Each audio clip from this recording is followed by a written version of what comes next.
roof down, sun, and a sexy Italian convertible.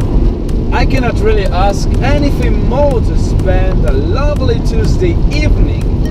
Today I'm driving the new Fiat 124 Spider. I've been driving this toy all this morning, and allow me to say that this car is pure fun. The Fiat 124 Spider is a result of a partnership with Mazda. Indeed, this car shares the platform of the famous Mazda Miata, but besides that, this car is basically new. The look, and also, hey, here's a Mazda. Oh, come on, you could have said hello. German. The first thing you may notice in this car is the look. I just love the way this car looks. It looks so sexy, and this one I'm driving, White Pearl, I think it's fabulous. I'm not a fan of the black interior though, because with the sun you're really stuck in an oven. It's really hot in here actually.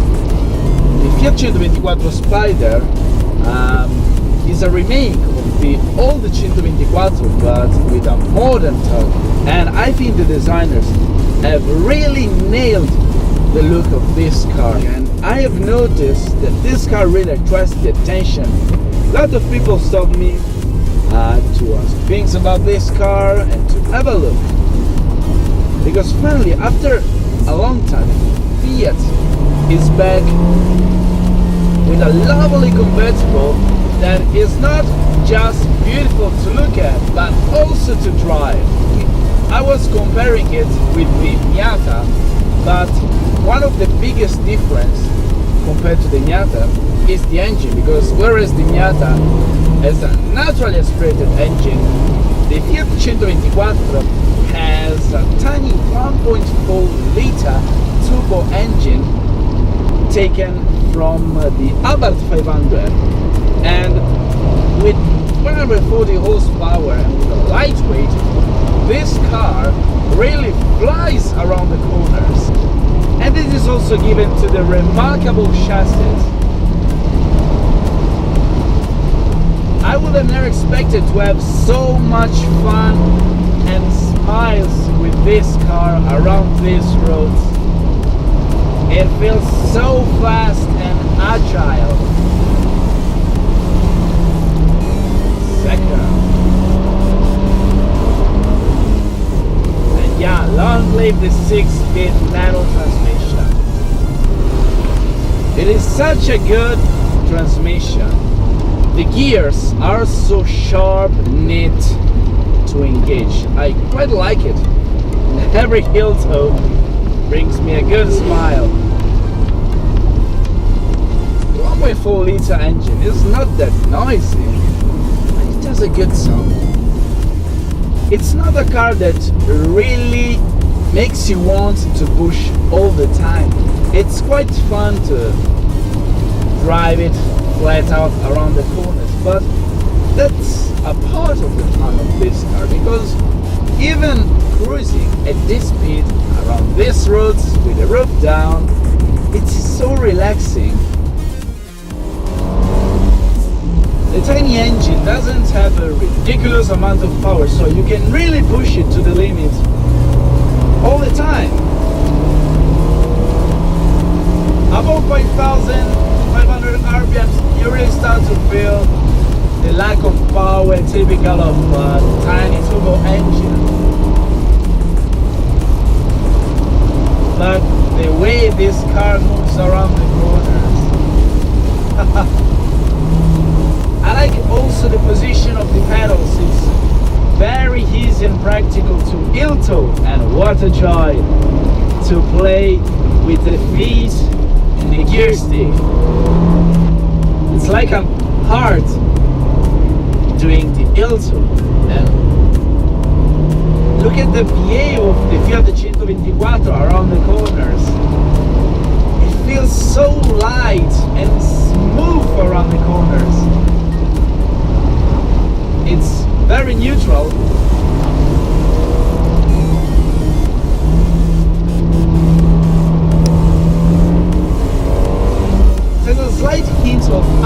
good if you really get in the corners at high speed. But the car really feels planted on the ground. The steering is so communicative. It really gives you a lot of information. I'm not kidding, this is such a fun car to drive around this road. But hey, what if we make the same roads with something even more spicy?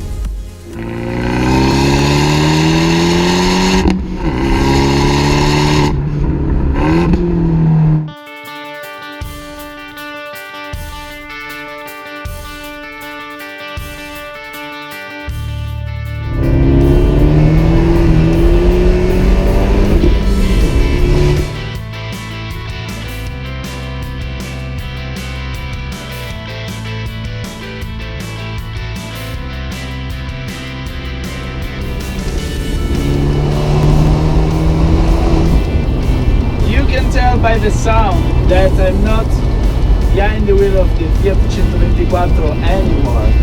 I am driving the Abarth 124 Spider, which is an even more enhanced, quick and powerful version.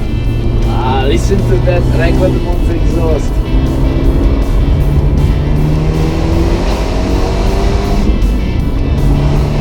Now the tiny 1.4 liter turbo engine shouts nicely. It's not just louder but even more powerful. Abarth has given to this engine 30 additional power and you can really feel them. You can immediately recognize the Abarth 124 because it's even more aggressive looking than the Fiat.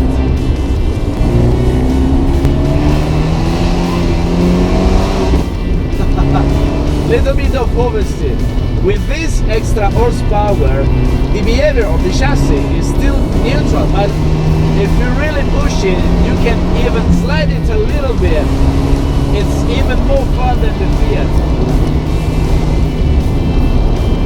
The base of the Fiat 124 is already remarkable, and Abarth has managed to make it even better with new suspensions, brakes, more power as I already mentioned, and the result is a funky car that is really fun to drive around winding roads like this.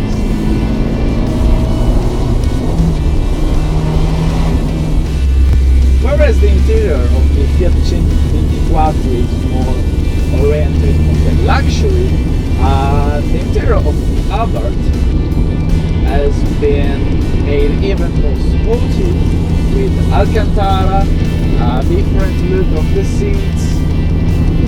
It has even a manettino with sports mode that enhances the behavior of the Abarth, which makes the steering wheel as well as the throttle more responsive and communicative. Honestly, I would keep the manettino set on sport all the time and drive around the road like this every day, especially with a weather like this.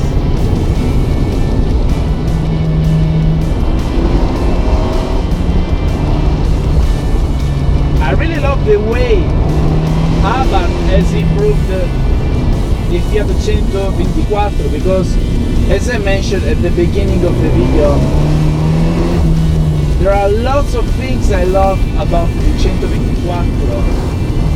I think the thing I like most on the 124 is the way how this car is able to move around the corners, because I think this is one of the closest cars I've experienced with the feel of driving a go-kart. The driving position is very low. The balance of this car is so good. The weight distribution is perfect, I would say.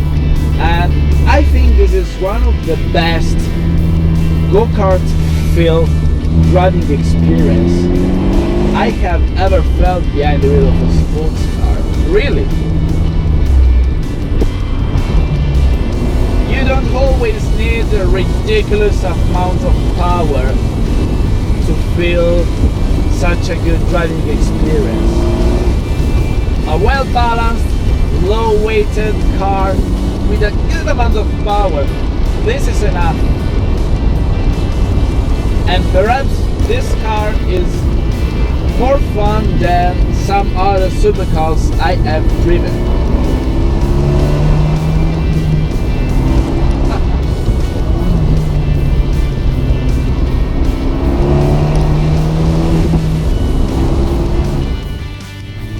I think the Abarth 124 is the best compromise if you want the pleasure of cruising with the roof down like the Fiat 124, but also with the performance and dynamic qualities that you can use properly around not only windy roads like the Fiat 124, but also around the racetrack. Fun is definitely the keyword of the 124. Style, honest performance and genuine smiles. I wasn't expecting all these things from a Fiat and I really did enjoy to spend a day with it. And for those who want more, the spicy Abarth 124 feels like the ideal compromise if you want to enjoy the wind in the air as well as the noise of the screeching tires around the curves. Compared to a standard Abarth, the V-Posto feels more stable. At high speed, and especially when you slam the foot on the brakes, the braking power is quite strong.